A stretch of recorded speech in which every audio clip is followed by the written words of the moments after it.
Welcome again to the Inner Voice Psychology Simplified. I present content in the form of audiobooks with subtitles. Feel free to follow along with the subtitles at your own pace. So let's begin. You're not crazy. You're not broken. You're just running patterns. You learned when you were too young to know better. Let's be real. Most of us didn't grow up in emotionally safe homes, and now we're out here, trying to build relationships on a foundation of fear. You struggle to trust people, but you call it being cautious. You hold everything in, but you call it being strong. You shut down when things get intense, and you call that peacekeeping. No, that's not you being mature. That's survival mode. And survival mode isn't love. It's self-protection, disguised as maturity. Let's talk about the real reason you feel stuck in relationships. It's not because you're too much. It's not because you suck at communication. It's because you never felt emotionally safe growing up. If your home didn't feel safe, then love always came with a condition. Be quiet. Be good. Be useful. Be invisible. So now, as an adult, you're constantly scanning for danger. Not with your eyes, but with your emotions. You walk into a room and your nervous system is already alert. Do they like me? Am I too much? What if they leave? And it's exhausting. You learn to suppress your needs, to read moods before they were spoken, to apologize for things that weren't your fault, to over-explain yourself just to avoid someone else's anger.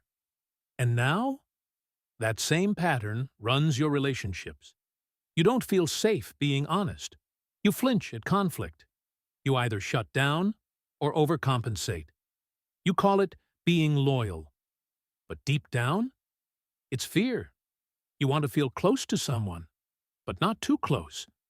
You crave love, but panic when it starts to feel real. You chase people who are emotionally unavailable. And then, wonder why it never works out. Let me be blunt. This isn't random. It's your nervous system trying to recreate a familiar story. One where love equals unpredictability. One where you're always trying to prove your worth. And the scariest part? You sabotage good love. You don't believe you deserve it. Because love that's calm, that's consistent. It doesn't feel normal to you. It feels boring, suspicious, fake. Because what you knew was chaos, and chaos became home. So now you're an adult, but your inner child is still calling the shots. That part of you that didn't feel protected, it's still searching, not just for love, but for safety inside love. And no one taught you how to find that. They taught you algebra. They taught you grammar. But no one taught you how to feel safe inside your own skin. No one told you that your feelings were valid. No one modeled repair after conflict. No one said, hey, your emotions make sense. So now, when things go wrong in a relationship, you either run or you shrink. Or worse, you stay, but abandon yourself completely. Let's get one thing clear. You're not messed up for struggling in relationships. You're responding exactly how you were conditioned to respond. But here's the hard truth. It's not your fault what happened to you, but it is your responsibility to unlearn the damage. Healing isn't cute. It's not soft music and bubble baths. It's rage. It's grief. It's letting go of who you had to become to survive. It's saying, I'm done shrinking myself just to keep others comfortable. It's looking at your own coping mechanisms and saying, I needed these once, but not anymore. You want better love? Then you need to create better safety. Internally. No partner can give you the safety your childhood took away. That part?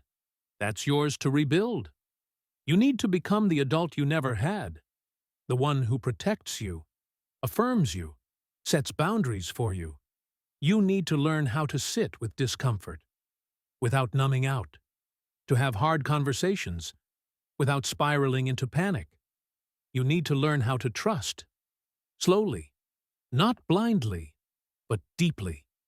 And if you're thinking, but it's too late for me, that's the wound talking, not the truth.